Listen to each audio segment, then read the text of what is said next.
Hello, my name's Susan Beard. As part of the culminating project for the Instructional Models class, we are sharing what 6 instructional models we feel like will be most beneficial to us and maybe what we've used in the past and how those can be used in the classroom. From my reading and from the work in this class, I chose the following models: the Socratic model, the direct instruction model, cooperative learning model, synectic model, and the problem-centered inquiry model, and finally the association model. So briefly, the reason that I chose each of these, the first two, Socratic method and direct instruction, are both very closely related to what I did when I was teaching in the classroom. I taught at a classical school for a couple of years, and I'm very passionate about using the Socratic method. I think it's especially helpful with older learners. I do think it's sometimes difficult and has problems being incorporated into younger classrooms.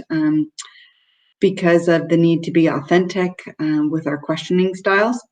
But I am very familiar with Socratic method, and so that's one of the reasons that I included that. At a classical school, you use a lot of direct instruction, and I worked with younger students, and I felt that direct instruction was a very effective way of teaching reading, math, and science to young learners. The cooperative model is highly utilized in the adult education community, and so I felt like that was really important to incorporate. The reason that I chose the synectic method is because I was really unfamiliar with it, and I liked the approach of going from what's unfamiliar to familiar, but more importantly, taking what's familiar and making it going to the unfamiliar. I found that really fascinating, so I was interested in exploring that.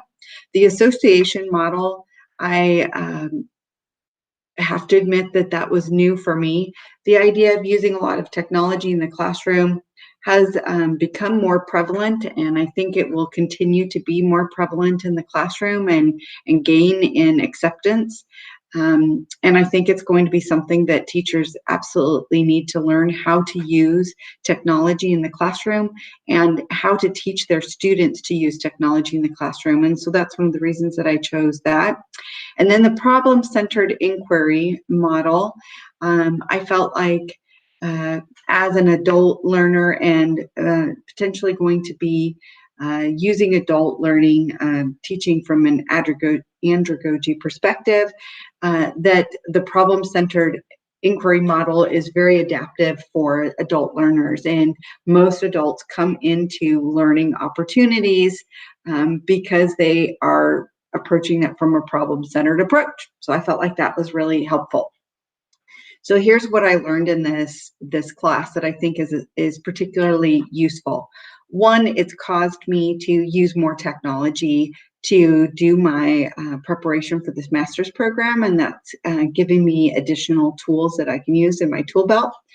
Number two, I felt like this class in particular has helped me look back on my teaching experience and think about what I could have done differently.